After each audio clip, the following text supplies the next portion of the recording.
Tom Sawyer. Tom! Tom! Where are you? There was no answer. Where is that boy? When I catch him. Aunt Polly bent down and looked under the bed. Then she opened the door and looked out into the garden. Tom? Suddenly, she heard a sound behind her. A boy tried to run past the door, but Aunt Polly quickly caught him. Well, there you are. She looked at his pocket. What do you have in your pocket? Nothing, Aunt Polly. Nothing? She said slowly. That looks like an apple. Tom tried to hide it. I don't see any apple, he said. Now listen to me, Tom, Aunt Polly said firmly. Those apples are not for you. Tom suddenly pointed behind her. Oh! Aunt Polly, look behind you. The old woman turned around for a moment. That was enough. Tom ran out of the house in a second. Aunt Polly shook her head and smiled a little. That boy, she said quietly. I never learn. He is my sister's son, and I love him. But he gives an old woman a lot of trouble. She sighed. Tomorrow is Saturday. There is no school. But it will not be a free day for Tom. Oh no, tomorrow he will work. The fence. Saturday morning was warm and beautiful. It was summer. The sun was shining, and flowers grew in every garden. It was the perfect day for fun. But Tom came outside with a big brush and a bucket of white paint. He stopped and looked at the fence. The fence was very long and very high. Tom dipped the brush into the paint and slowly painted one small part, then another. After that, he stopped. He looked again at the long fence and sat down. There were many hours of work ahead. Tom felt like the unhappiest boy in the whole village. Tom's idea. About 10 minutes later, Tom suddenly had an idea. A very clever idea. He picked up the brush again and began to paint. Soon, his friend Joe Harper walked down the street. Joe was eating an apple. He stopped and looked at Tom. Poor Tom, Joe said. You have to work. Tom did not answer. The brush moved slowly, up and down. I'm going to the river, Joe said. It's a perfect day for swimming. Tom kept painting. Too bad you can't come with me. Tom stopped and looked at him. Work? Tom said slowly. Do you really think this is work? Joe looked surprised. Of course it is. Maybe, Tom said calmly. Maybe not, but I enjoy it. I can swim in the river any day, Tom continued. But you don't get the chance to paint a fence very often. Joe watched him carefully. Tom painted slowly and sometimes stepped back to look at his work. After a few minutes, Joe became curious. Tom, can I try painting? Tom thought for a moment. I'm sorry, Joe, he said. My aunt asked me to do it because I'm very good at painting. My brother said wanted to try too, but she said no. Oh, please, Tom, Joe said. Just a little. I'll give you my apple. Tom hesitated. Then, slowly, he gave Joe the brush. Joe began painting the fence. Tom sat down under a tree and happily ate the apple. For the first time that day, Tom was very happy. More boys. Soon other boys walked down the street. At first, they laughed at Tom, but after watching him paint, they became interested. One by one, they asked to try. Each boy gave Tom something small for a chance to paint the fence. By the afternoon, Tom had many treasures. 3 balls, an old knife, a blue bottle, a one-eyed cat, and several other strange but wonderful things. Tom was now the richest boy in the village, and the entire fence, all 30 meters, was beautifully white. Aunt Polly is surprised. Tom returned home. Aunt Polly, can I go and play now? Aunt Polly walked outside to look at the fence. When she saw the clean white boards She was very surprised. "Well done, Tom," she said. She took him inside and gave him an apple. "You may go and play," she said. "But don't come home late." Tom quickly grabbed another apple and ran outside again. Huck Finn. One Monday morning, Tom did not want to go to school, but Aunt Polly made him get up and leave the house. Near the school, he met his friend Huckleberry Finn. Huck had no mother, and his father drank whiskey all the time. So Huck lived freely in the streets. He never went to school. His clothes were always old and dirty. But Huck was happy. Most mothers in the town did not like him, but Tom and the other boys thought Huck was wonderful. "Hello, Huck," Tom said. "What do you have there?" "A dead cat," Huck replied. "What are you going to do with it?" "I'm taking it to the graveyard tonight," Huck said quietly. "At midnight." "Why?" "Because a dead cat can call ghosts out of their graves." Tom's eyes grew wide. "I've never heard that before." "Old Mrs. Hopkins told me," Huck said. "Come with me tonight, and you'll see." "Or are you afraid of ghosts?" "Of course not," Tom said quickly. "Come to my window at 11 and make a meow sound." A new girl. Because of this conversation, Tom arrived late at school. The teacher looked at him angrily. "Thomas Sawyer, why are you late again?" Tom started to answer, but suddenly he noticed someone new. There was a girl in the classroom. She had blue eyes and long golden hair. Tom could not stop looking at her. She was the most beautiful girl he had ever seen. In a moment, Tom felt completely in love. He wanted to sit next to her. But how? There was only one empty chair on the girl's side of the room, and it was right next to the new girl. Tom quickly made a decision. "I stopped to talk with Huckleberry Finn," he said. The teacher became even more angry. Being late was bad. But talking with Huckleberry Finn was worse. Much worse. The teacher took his stick. 2 minutes later, Tom received his punishment. Then the teacher said loudly, "Now go and sit with the girls." Some children laughed. Tom walked to the empty chair next to the new girl, sat down, and opened his book. "Becky." After some time, the girl looked at Tom. There was an apple on the desk between them. She pushed it toward him. A minute later, Tom pushed it back. This time, she left it there. Then Tom drew a small picture of a house and showed it to her. "That's nice," the girl said. "Can you draw a man?" Tom quickly drew a tall man beside the house. The man had very long legs and very big hands. But the girl liked the drawing. "Now, draw me," she said. Tom drew a girl next to the man. "You draw very well," she said. "I cannot draw like that." "I can teach you," Tom said quietly. "After school." "Oh, please. What is your name?" Tom asked. "Becky," she said. "Becky Thatcher." Just then, Tom suddenly felt a hand on his head. It was the teacher. He pulled Tom by the ear and sent him back to his seat with the boys. Chapter 2. The Night in the Graveyard. That evening, Tom went to bed at about 9:30. He lay awake, waiting for Huck's signal. At 11 o'clock, he finally heard it. Tom quietly climbed out through the bedroom window. Outside, Huck was waiting for him, holding the dead cat. Together, they walked out of the village and headed toward the graveyard. The graveyard stood on a hill about a mile from St. Petersburg. When they arrived, the boys placed the dead cat on a grave and hid behind some nearby trees. Then they sat down and waited. The night was dark and completely silent. "Do you see that new grave?" Huck whispered. "That's Hoss Williams's grave. He died last week." "Maybe he can hear us," Tom whispered.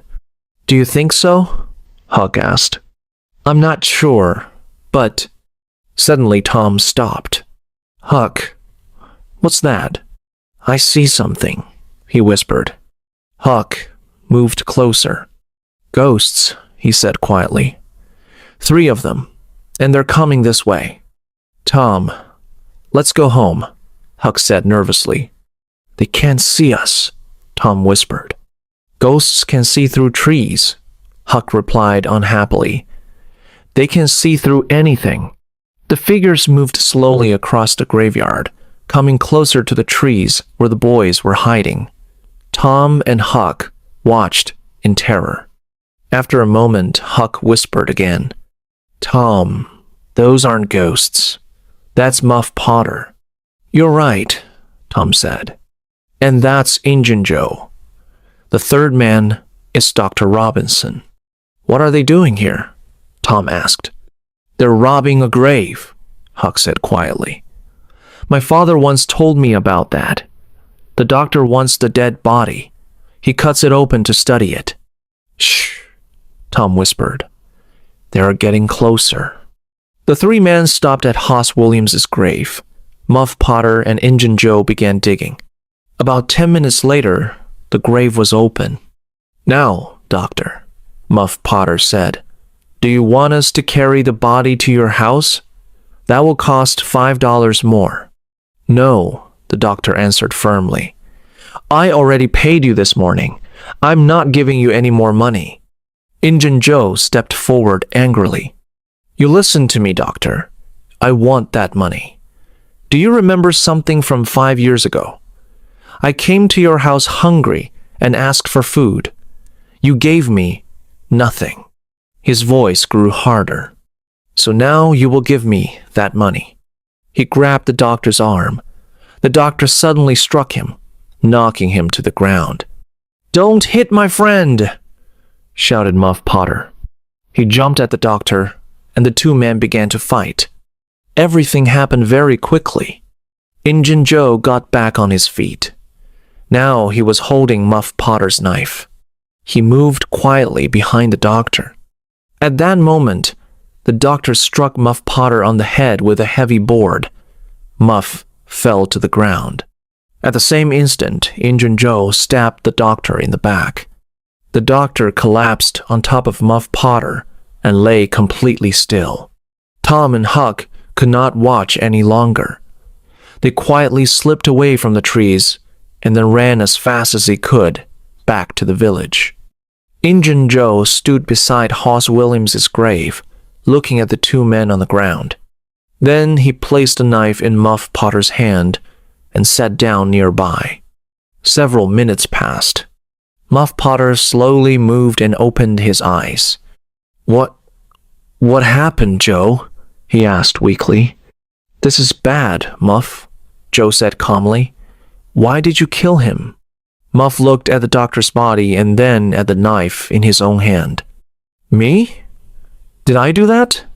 His face turned pale, and the knife slipped from his fingers. It must be the whiskey, he said miserably. I never fight with knives. Why did I drink so much tonight? I don't remember anything. It's all right, said Joe. I won't tell anyone. You should leave quickly. Go now.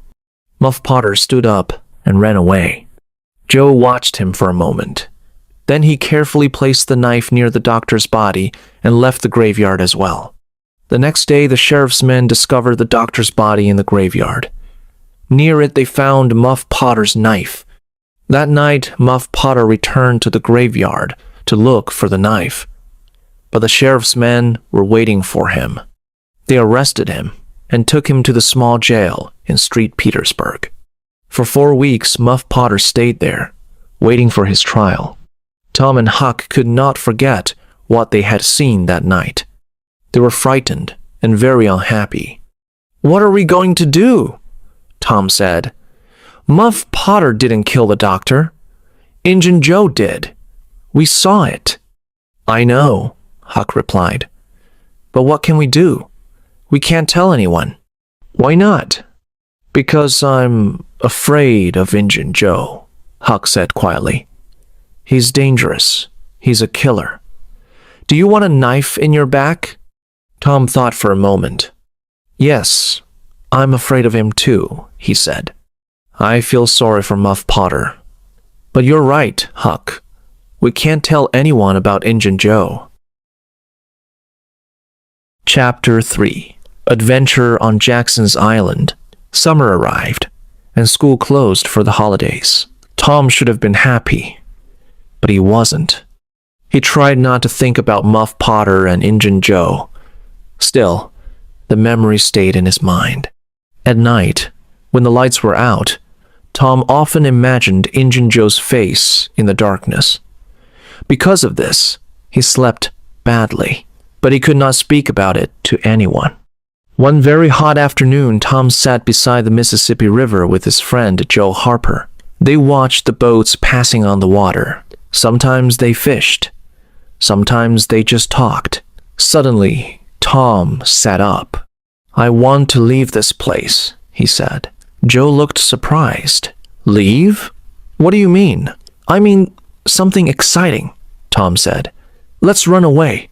Joe's eyes grew wide. Run away? Where would we go? I know the perfect place, Tom replied. Jackson's Island. We can live there like pirates. We'll sleep under the trees. Jackson's Island was in the middle of the Mississippi River, about 3 miles south of St. Petersburg. Nobody lived there. Let's invite Huck Finn too, Tom said. But don't tell your parents. Don't tell anyone. Go home and bring some food. Then meet me here at midnight. Joe agreed. That night, 3 boys pushed a small boat into the river. Tom, Joe, and Huck. They carried bread and meat with them. Huck also brought his pipe. The boys rowed quietly down the river until they reached the island. They carried their things onto the shore and made a fire under a large old tree. Soon the meat was cooking over the flames. The smell was wonderful. When the food was ready, the boys ate happily. They were sure it was the best dinner in the world. After that, they became quiet, their eyes closed. Soon all 3 boys were asleep under the stars. In the morning, Tom woke first. The sun was shining on his face. He stretched and smiled. Then Huck and Joe woke up. The boys ran to the river and jumped into the water. They swam and laughed. After swimming, they went fishing. Before long, they caught several big fish. These became their breakfast. They cooked the fish over the fire and ate everything. Joe leaned back happily. That was the greatest breakfast of my life, he said. The boys spent the day exploring the island. They walked through the trees. They swam again and again. They fished, talked, and enjoyed their freedom. Late in the afternoon, they returned to their campfire. Suddenly, Tom raised his head. Listen, he said quietly. Do you hear something? The boys listened. Far away, they heard the sound of boats. They ran across the island to the riverbank. Many boats were moving slowly on the water. Almost every boat from St. Petersburg seemed to be there. What are they doing? Joe asked. Huck thought for a moment. They are probably searching for someone who drowned, he said. They did that last year, when Bill Turner fell into the river. Joe watched the boats carefully. Who do you think they are looking for? He asked. Tom suddenly shouted, I know! They are searching for us. Joe and Huck stared at him. Tom laughed. The town thinks we are dead, he said proudly. Everyone must be talking about us right now. They feel sorry for us. The boys thought this was wonderful. They felt famous. Night came again. Joe and Huck quickly fell asleep, but Tom stayed awake for a long time. The next morning, Joe suddenly looked around. Where is Tom? He cried. Huck sat up. I don't know. Then he pointed toward the river. Look! There he is! Tom was swimming toward the island. When he reached the shore, the boys asked many questions. At breakfast, Tom explained everything. I went back to town last night, he said. I stood outside on Polly's window and listened. Huck, your mother was there too. They were crying and talking about us. Joe leaned forward. What did they say? On Sunday, Tom said slowly. There will be a funeral for us. The boys stared at him. Then Tom smiled. And I have a brilliant idea. He explained his plan. Huck and Joe laughed with excitement. Yes, it really was a wonderful plan. That evening, the boys caught more fish and cooked dinner. After eating, Huck took out his pipe. He began smoking quietly. Tom watched him with interest. Can Joe and I try? He asked. Huck nodded. Soon all three boys were smoking. Tom tried to look calm. Smoking is easy, he said. Joe nodded bravely. Yes, I like it too. But after 10 minutes, their faces turned pale. Tom stood up slowly. I think I will take a short walk, he said. Joe jumped up. Me too. They walked into the trees. About an hour later, they returned. Neither boy touched the pipe again. Sunday morning arrived. In the town of St. Petersburg, nobody was smiling. The church was full. Aunt Polly was there. Joe Harper's parents were there. All the townspeople had come. The minister spoke kindly about the three boys who were believed to be dead.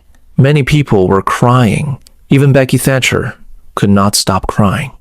Suddenly, a small sound came from the back of the church. At first, nobody noticed. Then the minister looked up. He stopped speaking. Everyone turned around. And there, walking into the church, were the three boys. Tom first, then Joe, and behind them, Huck. For a moment, the entire church was silent. Then everyone began shouting and laughing and crying at once. Aunt Polly ran forward and hugged Tom tightly. Joe's parents did the same. Aunt Polly laughed and cried at the same time. Oh, Tom, she said, you are a terrible boy, but I love you. The minister raised his hands. Today is a joyful day, he cried. Sing, people of St. Petersburg. Be happy. And the whole church began to sing. It was the happiest funeral the town had ever seen. Time passed. Weeks went by. Then the day came for Muff Potter's trial. The entire town gathered to watch. Tom and Huck met near Tom's house before the trial. Huck looked worried. Tom, he said quietly, you didn't tell anyone about him? Tom shook his head. No, but Huck. Muff Potter is in jail. People think he killed the doctor. Huck whispered nervously. We cannot tell the truth about Injun Joe. He would kill us. Tom knew Huck was afraid. He was afraid too. But he could not forget Muff Potter's sad face in the jail. And Injun Joe was still free. It felt terribly wrong. That night, Tom returned home very late. He was excited and restless. He could not sleep for hours. The next morning, the courtroom was full. Injun Joe was there. Muff Potter sat quietly with his head down. The trial began. Witness after witness spoke. Every answer made Muff Potter look more guilty. Someone said the knife was found near the doctor's body. Another person said it belonged to Muff Potter. Someone else said they saw him with a knife earlier that day. Muff Potter looked more tired and hopeless with every minute. Then the judge spoke. Call Thomas Sawyer. Everyone in the courtroom looked surprised. What could Tom Sawyer know? Tom walked forward slowly. The judge asked, Where were you on the night of June 17th? At midnight. Tom took a deep breath. In the graveyard, he said. Why were you there? I went to look for ghosts, Tom said. I had a dead cat. People in the courtroom laughed, but the judge looked serious. Where exactly were you standing? Behind some trees near Hoss Williams' grave. Suddenly, Injun Joe's face became pale. Now, said the judge quietly, tell us everything. Tom began speaking. The courtroom was completely silent. Everyone listened carefully. And then, before anyone could stop him, Injun Joe leaped toward the window. Crash! The glass shattered. In a second, he was gone. For 1 week, the people of St. Petersburg treated Tom like a hero. Everyone praised him. But Tom did not feel happy. Injun Joe was still free, and Tom knew he was dangerous. For many nights, Tom slept badly. Weeks passed slowly. The summer continued. Injun Joe did not return to the town, and little by little, Tom began to forget. Chapter 4. The Hidden Treasure. There comes a moment in every boy's life when he dreams about finding treasure. For Tom, that moment finally arrived. One hot summer day, he went to find Huck. Huck immediately liked the idea. "Where should we dig?" he asked. "Near an old dead tree," Tom answered. "Why there?" "Because robbers hide their money under dead trees," Tom explained. "Sometimes they leave it and never come back." Huck thought for a moment. "There's a dead tree on Cardiff Hill," he said. "Let's go there. I have a shovel and a pick." The boys walked a long way, nearly 3 miles. By the time they arrived, they were tired and sweating. They started digging. 1 hour passed, then another, but there was no treasure. Finally, they stopped. Tom looked down the hill. "Hey, look over there," he said. At the bottom stood an old, empty house. "No one lives there," Tom continued. "Let's check it. Old houses often hide a treasure." "Or ghosts," Huck said quietly. They took their tools and walked down the hill. Inside the house, they searched every room on the ground floor. Then they climbed upstairs. There was nothing. No treasure. No ghosts. Suddenly, Tom froze. "Listen," he whispered. Huck's eyes widened. "What is that?" "Ghosts," Huck whispered back. There were holes in the wooden floor. The boys lay down and looked through them. They could see into the room below. Tom shook his head. "No, not ghosts," he whispered. "2 men. One of them is that old Spaniard. He came to town recently. I don't know the other one. Let's stay quiet and listen." Below them, the 2 men sat on the floor. The Spaniard wore a green hat and long white hair. The other man was shorter and darker. He opened the bag. "It's too hot in here," said the Spaniard. He removed his hat. Then, slowly, he took off his white hair. Huck grabbed Tom's arm. "That's Injun Joe," he whispered. Downstairs, the second man spoke. "We took $650 from that house," he said. He showed some money. "We can take 50 now. What about the rest?" he asked. "We'll leave it here," said Injun Joe. "We can return later. Give me the bag." He walked to the fireplace. Then he moved 2 stones from the floor. He began digging with a knife. Upstairs, the boys held their breath. Treasure, real treasure. But suddenly Injun Joe stopped. "Wait, what is this?" "There's something here." He pulled out an old wooden box. The 2 men opened it. "Money," the other man said. Injun Joe reached inside. "There's a fortune here," he said quietly. "Thousands of dollars." Both men smiled. "But who hid it?" the second man asked. "Don't ask," Injun Joe said sharply.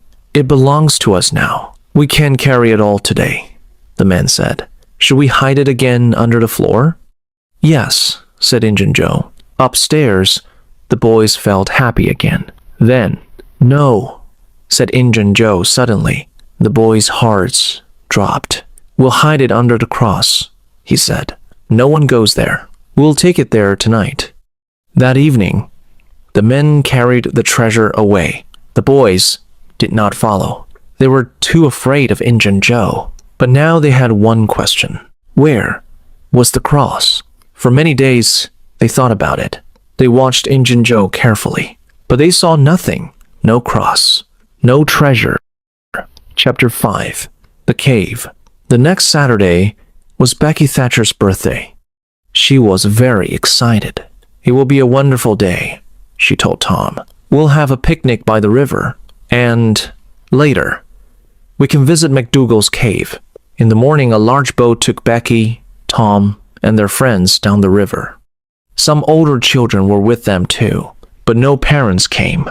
Picnics were better without them. The day was full of laughter and noise. Everyone was happy. After eating, the children took candles and walked up the hill. At the top was the cave. The entrance was dark. Some children felt afraid at first, but curiosity was stronger. Soon, they all went inside. The cave was enormous. There were many tunnels and rooms. Some paths went up. Some went down. Others stretched deep into the hill. You could walk there for days and still not see everything. Most people only knew the tunnels near the entrance. Tom knew these parts very well. For hours, the children explored. They ran through narrow passages. They climbed and laughed. They went in and out of different rooms. Time passed quickly. At last, in the evening, they came out again. They walked back to the boat, tired but happy. When the boat returned to town, it was already dark. Huck Finn saw it from a distance. He did not know about the picnic. He never went to such events. The mothers in town did not like him. But Huck was not thinking about parties. He was thinking about treasure, about Injun Joe. Injun Joe was staying in an old building near the river. Huck waited in the street nearby. Maybe the cross is inside, he thought. Maybe the treasure is there too. I must watch and tell Tom tomorrow. But Injun Joe did not come out. Hours passed. At midnight, rain began to fall. Still Huck waited all night. Cold, wet, alone. By morning he was very sick. He could not move. He could not speak. First, he felt freezing cold. Then suddenly, very hot. Then cold again. A kind woman named Mrs. Douglas found him. She took him to her home. She put him into a warm bed. Huck stayed there for 2 weeks. He was very ill. Because of this, he did not hear what happened to Tom and Becky. Chapter: Lost in the Cave. By Sunday morning, the whole town of St. Petersburg knew something was wrong. Tom and Becky were not on the boat when he returned. So where were they? Were they still inside the cave? Were they alive or already dead? At first, everything had been normal. Tom and Becky played with the other children. They laughed, explored, and ran through the tunnels. Then Tom said, "Let's try a new passage." Becky agreed and followed him. They walked deeper and deeper.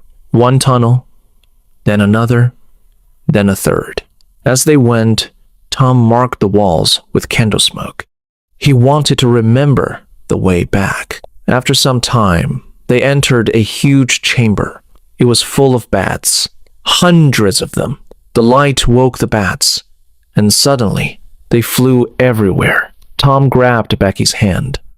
"Run!" he shouted. They rushed into the nearest tunnel. The bats followed them. One of the bats hit Tom's candle. The flame went out. Now, they were running in the dark. They ran for a long time. At last, the bats disappeared. The children stopped. They sat down, breathing heavily. Everything was silent, very quiet. "Tom, where are we?" Becky whispered, afraid. "I don't know," Tom said softly. "We should go back, but we can't go through that room again. The bats are there. Let's try another way." They chose a tunnel, then another, then another. Soon they were completely lost. They tried to find the big room again, but they couldn't. Becky started crying. "Tom, we can't get out. We're lost. We're really lost." They walked for a long time. When they were tired, they sat down. Then they stood up and walked again. Time passed, but they didn't know how much. Was it day or night? They had no idea. After some time, Tom said quietly, "We need water." They had nothing to eat and nothing to drink. At last, they found a small underground stream. They sat beside it. "Becky," Tom said, "we must stay here, near the water. This is our last candle." He didn't finish the sentence, but Becky understood. "Tom," she whispered. "Yes? Will they come to find us?" "Of course," he said. "When the boat arrives, people will start looking." "But how will they find us in all these tunnels?" "Oh, Tom, we're going to die here." Becky began to cry again. Then the candle went out. Now they were in complete darkness. They sat there for hours. Sometimes they slept, then woke up and slept again. Was it still Sunday or already Monday? They didn't know. Suddenly Tom sat up. "Listen!" They both stayed very still. Somewhere far away, there was a sound, a voice. Someone was calling. They listened again. Yes, closer this time. "Help!" Tom shouted. "Help!" Becky cried. They stood up and moved forward in the darkness. Their hands touched the wall as they walked. They stopped, listened again. Silence. Nothing. The voice was gone. Slowly, they went back to the stream. They slept again. When they woke up, they were terribly hungry. Maybe it's Tuesday now, Tom thought. I have to do something. Then he had an idea. "Becky, listen," he said. "I have a long string in my pocket. I can explore the tunnels and still find my way back to you. You stay here, carefully." Tom moved into a narrow tunnel. He crawled on his hands and knees. The string followed behind him. He kept one hand on the wall. Then, suddenly, the wall ended. There was empty space. Tom reached out carefully, and at that exact moment, he saw something. A hand holding a candle. Tom shouted, "Help!" The hand moved. Then he saw a face. It was Injun Joe. Tom froze in fear, but Injun Joe was frightened too. He turned and quickly disappeared into the darkness. Tom went back to Becky, but he said nothing about Injun Joe. He didn't want to scare her. After some time, Tom tried again. Another tunnel, then another. Back in the town, people were searching, day and night. Many villagers entered the cave. They looked everywhere, but they found nothing. No sound, no sign, no children. Then, late on Tuesday evening, there was a sudden shoom in the street. People began to run. "They're here! Tom and Becky are back." The whole town gathered. Everyone wanted to hear the story. Tom explained. "It was the 6th tunnel," he said. "I followed my string to the end, and then I saw light. There was a small hole in the cave wall. I looked through it and saw the river. I went back for Becky. We climbed out through the hole. Then we stopped a boat. We were 5 miles away from the cave entrance." Tom was completely exhausted. After 3 days in the cave, he went to bed. He stayed there for 2 days. Later, he visited Huck. Then again, every day. But Mrs. Douglas was always there. "You can't stay long," she said. "Huck is very sick. He needs rest."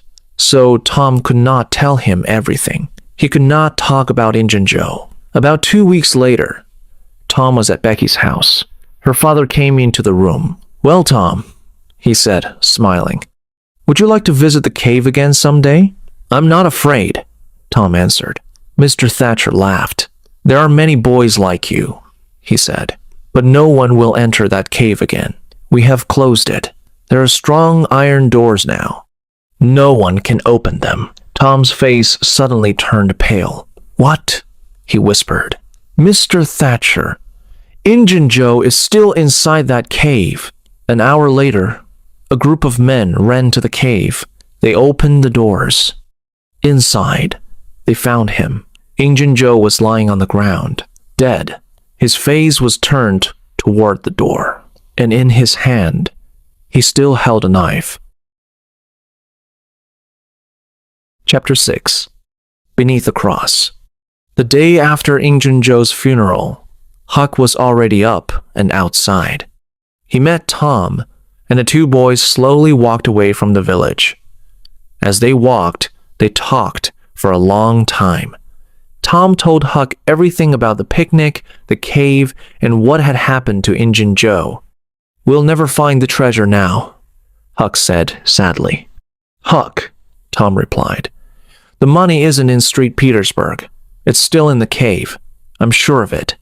Huck looked at him with surprise. "Why do you think that?"